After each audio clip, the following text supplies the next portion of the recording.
आप देख रहे हैं समाचार एजेंसी ऑफ इंडिया में साइन न्यूज। माघ पूर्णिमा पर स्नान, ध्यान, पूजन के साथ कथा श्रवण का है अपना अलग महत्व। जानिए माघ पूर्णिमा पर क्या हुआ था, क्या है इसकी पौराणिक कथा।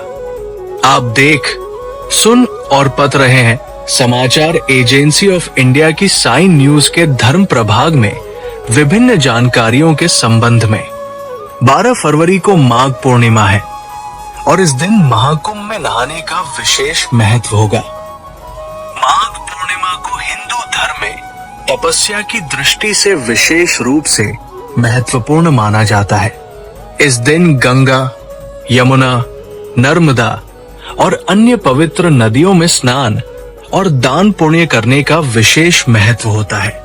अगर आप जगत को रोशन करने वाले भगवान भास्कर, भगवान विष्णु जी एवं भगवान श्री कृष्ण जी की आराधना करते हैं और अगर आप विष्णु जी एवं भगवान कृष्ण जी के भक्त हैं, तो कमेंट बॉक्स में जय सूर्य देवा, जय विष्णु देवा, जय श्री कृष्ण, हरिओम तत्सत, ओम नमो भगवते वासुदेवाय नमः लिखना न भूलिए। माघ पूर्णिमा की पौराणिक कथा के अनुसार एक नगर में धनेश्वर नाम के एक ब्राह्मण रहता था। उसकी पत्नी का नाम रूपवती था, जो कि बहुत ही पतिव्रता और सर्वगुण संपन्न थी, लेकिन उन्हें कोई संतान नहीं थी। इसलिए वो दोनों बहुत चिंतित रहते थे। एक बार उस नगर में एक महात्मा आए। उन्होंने उस नगर के सभी घरों से दान लिया, लेकिन धनेश्वर की पत्नी जब भी उन्हें दान देने जाती तो वो उसे लेने से मना कर देते थे। एक दिन धनेश्वर महात्मा के पास गया और उसने पूछा कि हे महात्मन, आप नगर के सभी लोगों से दान लेते हैं, लेकिन मेरे घर से नहीं लेते हैं। हमसे अगर कोई भूल हुई हो तो हम ब्राह्मण दंपत्ति आपसे क्षमा याचना करते हैं। इस पर महात्मा ने कहा, नहीं विप्र, तुम तो हमेशा आदर सत्कार करने वाले ब्राह्मण हो, तुमसे भूल तो कभी भी नहीं हो सकती है। महात्मा की बात सुनकर धनेश्वर हाथ जोड़कर बोला, है मुनिवर, फिर आखिर क्या कारण है, कृपया हमें उससे अवगत कराएं। इस पर महात्मा बोले, है विप्र, तुम्हारे कोई संतान नहीं है। जो दंपति निसंतान हो उसके हाथ से भिक्षा कैसा ग्रहण कर सकता हूं। तुम्हारे द्वारा दिया गया दान लेने के कारण मेरा पतन हो जाएगा। बस यही कारण है कि मैं तुम्हारे घर से दान स्वीकार नहीं करता। महात्मा के ऐसे बोल सुनकर धनेश्वर उनके चरणों में गिर पड़ा और विनती करते हुए बोला, है महात्मन, संतान न होना ही तो हम पति पत्नी के जीवन की सबसे बड़ी निराशा है। यदि संतान प्राप्ति का कोई उपाय हो तो बताने की कृपा करे मुनिवर। ब्राह्मण का दुख देखकर महात्मा बोले, है विप्र, तुम्हारे इस कष्ट का एक आसान तरीका है। तुम्हें 16 दिनों तक श्रद्धा पूर्वक काली माता की पूजा कर उन्हें प्रसन्न करना होगा, तो उनकी कृपा से अवश्य तुम्हें संतान की प्राप्ति होगी। इतना सुनकर धनेश्वर बहुत खुश हुआ। उसने महात्मा का आभार प्रकट किया और घर आकर पत्नी को सारी बात बताई। इसके बाद धनेश्वर मां काली की उपासना के लिए वन चला गया। ब्राह्मण ने पूरे 16 दिन तक काली माता की पूजा की और उपवास रखा। उसकी भक्ति देखकर और विनती सुनकर काली माता ब्राह्मण के सपने में आई और बोली, है धनेश्वर, तू निराश मत हो, मैं तुझे संतान के रूप में संतान की प्राप्ति का वरदान देती हूं, लेकिन 16 साल की अल्पायु में ही उसकी मृत्यु हो जाएगी। काली माता ने कहा, यदि तुम पति पत्नी विधि पूर्वक 32 पूर्णिमा का व्रत करोगे तो तुम्हारी संतान दीर्घायु हो जाएगी। प्रातःकाल जब तुम उठोगे तो तुम्हें यहाँ आम का एक वृक्ष दिखाई देगा। उस पेड़ से एक फल तोड़ना और ले जाकर अपनी पत्नी को खिला देना। शिव जी की कृपा से तुम्हारी पत्नी गर्भवती हो जाएगी। इतना कहकर माता अंतर्ध्यान हो गई। प्रातःकाल जब धनेश्वर उठा तो उसे आम का वृक्ष दिखा जिस पर बहुत ही सुंदर फल लगे थे। वो काली मां के कहे अनुसार फल तोड़ने के लिए वृक्ष पर चढ़ने लगा। उसने कई बार प्रयास किया लेकिन फिर भी फल तोड़ने में असफल रहा। तभी उसने गणेश भगवान का ध्यान किया और गणपति की कृपा से इस बार वो वृक्ष पर चढ़ गया और उसने फल तोड़ लिया। धनेश्वर ने अपनी पत्नी को वो फल दिया जिसे खाकर वो कुछ समय बाद गर्भवती हो गई। दंपत्ति काली मां के निर्देश के अनुसार हर पूर्णिमा पर दीप जलाते रहे। कुछ दिन बाद भगवान शिव की कृपा हुई और ब्राह्मण की पत्नी ने एक सुंदर बेटे को जन्म दिया जिसका नाम उन्होंने देवीदास रखा। जब पुत्र 16 वर्ष का होने को हुआ तो माता पिता को चिंता होने लगी कि इस वर्ष उसकी मृत्यु न हो जाए।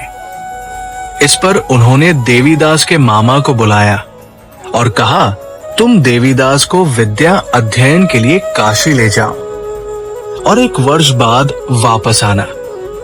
दंपत्ति पूरी आस्था के साथ पूर्णिमासी का व्रत कर पुत्र के दीर्घायु होने की कामना करते रहे।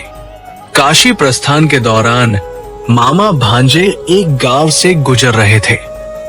वहां एक कन्या का विवाह हो रहा था। विवाह होने से पूर्व ही उसका वर अंधा हो गया। तभी वर के पिता ने देवीदास को देखा और मामा से कहा, तुम अपना भांजा कुछ समय के लिए हमारे पास दे दो। विवाह संपन्न हो जाए उसके बाद ले जाना। ये सुनकर मामा ने कहा, यदि मेरा भांजा ये विवाह करेगा तो कन्यादान में मिले धन आदि पर हमारा अधिकार होगा। वर के पिता ने मामा की बात स्वीकार कर ली और देवीदास के साथ कन्या का विवाह संपन्न करा दिया। इसके बाद देवीदास पत्नी के साथ भोजन करने बैठा लेकिन उसने उस थाल को हाथ नहीं लगाया। ये देखकर पत्नी बोली, स्वामी आप भोजन क्यों नहीं कर रहे हैं? आपके चेहरे पर ये उदासी कैसी? तब देवीदास ने सारी बात बताई। ये सुनकर कन्या बोली, स्वामी मैंने अग्नि को साक्षी मानकर आपके साथ फेरे लिए हैं। अब मैं आपके अलावा किसी और को अपना पति स्वीकार नहीं करूंगी। पत्नी की बात सुनकर देवीदास ने कहा, ऐसा मत कहो, मैं अल्पायु हूं। कुछ ही दिन में 16 वर्ष की आयु होते ही मेरी मृत्यु हो जाएगी। इस पर उसकी पत्नी ने कहा कि स्वामी जो भी मेरे भाग्य में लिखा होगा वो उसे स्वीकार है।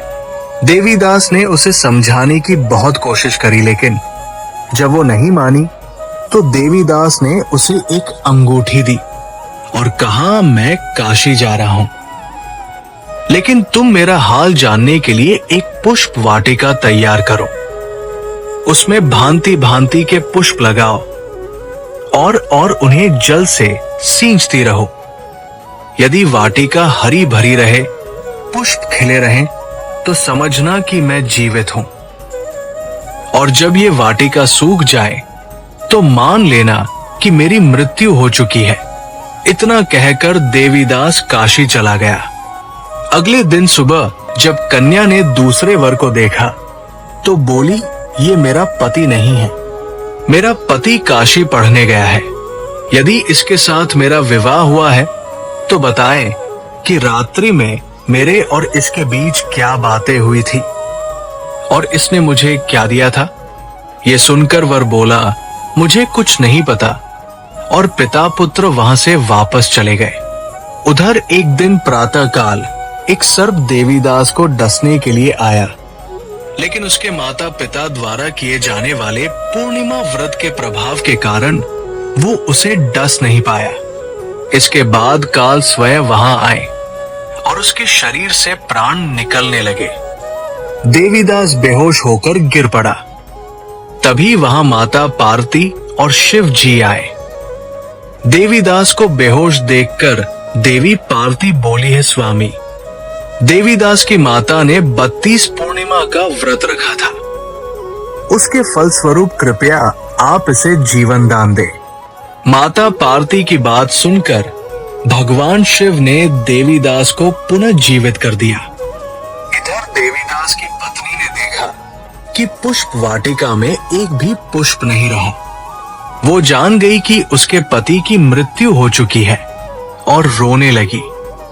तभी उसने देखा कि वाटिका फिर से हरी भरी हो गई है। ये देखकर वो बहुत प्रसन्न हुई। उसे पता चल गया कि देवीदास को प्राणदान मिल चुका है। जैसे ही देवीदास 16 वर्ष का हुआ, मामा भांजा काशी से वापस चल पड़े।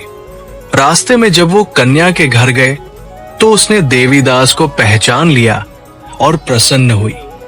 धनेश्वर और उसकी पत्नी भी पुत्र को जीवित पाकर हर्ष से भर गए। इस तरह की और भी कथाएं प्रचलन में हैं। एक अन्य कथा के अनुसार पुण्य सलिला माता नर्मदा नदी के तट पर शुभव्रत नामक विद्वान ब्राह्मण रहता था, लेकिन वो काफी लालची था। उसका लक्ष्य किसी भी तरह धन कमाना था और ऐसा करते करते ये समय से पूर्व ही वृद्ध दिखने लगा और कई बीमारियों की चपेट में आ गए। इस बीच उनके मन में आया कि उन्होंने पूरा जीवन तो धन कमाने में बीता दिया, अब जीवन का उद्धार कैसे होगा। इसी क्रम में उन्हें माघ माह में स्नान का महत्व बताने वाला एक श्लोक याद आया। इसके बाद स्नान का संकल्प लेकर ब्राह्मण नर्मदा नदी में स्नान करने लगे। करीब 9 दिनों तक स्नान के बाद उनकी तबीयत और भी ज्यादा खराब हो गई और इसी दौरान मृत्यु का समय भी आ गया। वे सोच रहे थे कि जीवन में कोई सत्कार्य न करने के कारण उन्हें नरक जाना पड़ेगा, लेकिन माघ मास में स्नान के कारण उन्हें मोक्ष की प्राप्ति हुई।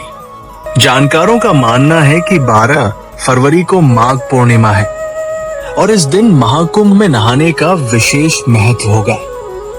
माघ पूर्णिमा को हिंदू धर्म में तपस्या की दृष्टि से विशेष रूप से महत्वपूर्ण माना जाता है।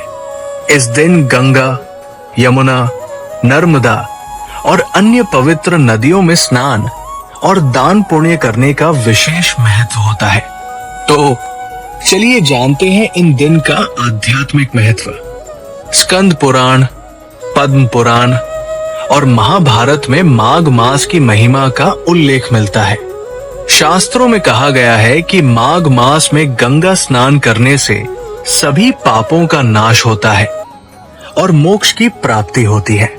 इस दिन विशेष रूप से प्रयागराज, वाराणसी, हरिद्वार और अन्य तीर्थ स्थलों पर स्नान करने की परंपरा है। पौराणिक कथाओं के अनुसार माघ पूर्णिमा के दिन देवता स्वयं पृथ्वी पर आकर पवित्र नदियों में स्नान करते हैं। इस दिन स्नान करने वाले व्यक्ति को देवताओं का विशेष आशीर्वाद प्राप्त होता है। ये माना जाता है कि स्वयं भगवान विष्णु माघ मास में त्रिवेणी संगम प्रयागराज में निवास करते हैं, इसलिए यहाँ स्नान का विशेष महत्व है। राजा भगीरथ ने अपने पूर्वजों की आत्मा की शांति के लिए गंगा को पृथ्वी पर अवतरित कराया था। इसलिए माघ मास में स्नान से पितरों को भी तृप्ति मिलती है। इस दिन अन्न, वस्त्र, तिल, गुड़, कंबल आदि का दान करने से अनेक गुना फल मिलता है। पूर्वजों की आत्मा की शांति के लिए तर्पण और श्राद्ध करने की परंपरा भी माघ पूर्णिमा पर की जाती है।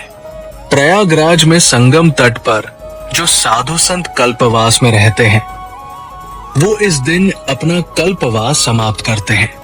कल्पवास में श्रद्धालु 1 माह तक तपस्या, साधना और व्रत रखते हैं। प्रयागराज के त्रिवेणी संगम पर माघ मेले का आयोजन होता है और हजारों श्रद्धालु कल्पवास करते हैं। इस दिन का आध्यात्मिक महत्व जानिए।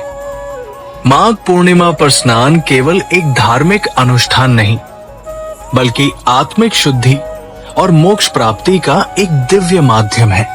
इस दिन गंगा, यमुना और अन्य पवित्र नदियों में स्नान करने से व्यक्ति के जीवन में शांति, सुख और आध्यात्मिक उन्नति होती है। माघ मास को तपस्या और ध्यान के लिए उत्तम समय माना जाता है। ऋषि मुनि इस महीने में विशेष साधनाएं करते हैं। पूर्णिमा तिथि चंद्रमा की ऊर्जा से भरपूर होती है, जिससे मानसिक शांति और आध्यात्मिक उन्नति होती है। माघ पूर्णिमा के समय चंद्रमा अपनी पूरी चमक लिए होता है, जिससे पृथ्वी पर सकारात्मक ऊर्जा का संचार होता है। ये दिन सौर और चंद्र ऊर्जा के अद्भुत संतुलन का प्रतीक होता है, जिससे ध्यान और साधना करना अधिक प्रभावी होता है। हरि ओम। अगर आप भगवान विष्णु जी एवं भगवान श्री कृष्ण जी की आराधना करते हैं और अगर आप विष्णु जी एवं भगवान कृष्ण जी के भक्त हैं, तो कमेंट बॉक्स में जय विष्णु देवा, जय श्री कृष्ण, हरिओम तत्सत, ओम नमो भगवते वासुदेवाय नमः लिखना न भूलिए। यहाँ बताए गए उपाय, लाभ, सलाह और कथन आदि सिर्फ मान्यता और जानकारियों पर आधारित है। यहाँ ये बताना जरूरी है कि किसी भी मान्यता या जानकारी की समाचार एजेंसी ऑफ इंडिया के द्वारा पुष्टि नहीं की जाती है। यहाँ दी गई जानकारी में निहित जानकारी विभिन्न माध्यमों, ज्योतिषियों, पंचांग, प्रवचनों, मान्यताओं, धर्म ग्रंथों, दंत कथाओं, किंवदंतियों आदि से संग्रहित की गई है। आपसे अनुरोध है कि इस वीडियो या आलेख को अंतिम सत्य अथवा दावा न माने एवं अपने विवेक का उपयोग करें। समाचार एजेंसी ऑफ इंडिया पूरी तरह से अंधविश्वास के खिलाफ है। किसी भी जानकारी या मान्यता को अमल में लाने से पहले संबंधित विशेषज्ञ से सलाह लें। अगर आपको समाचार एजेंसी ऑफ इंडिया में खबरें आदि पसंद आ रही हो तो आप इसे लाइक, शेयर व सब्सक्राइब अवश्य करें। हम नई जानकारी लेकर फिर हाजिर होंगे, तब तक के लिए इजाजत दीजिए। जय हिंद।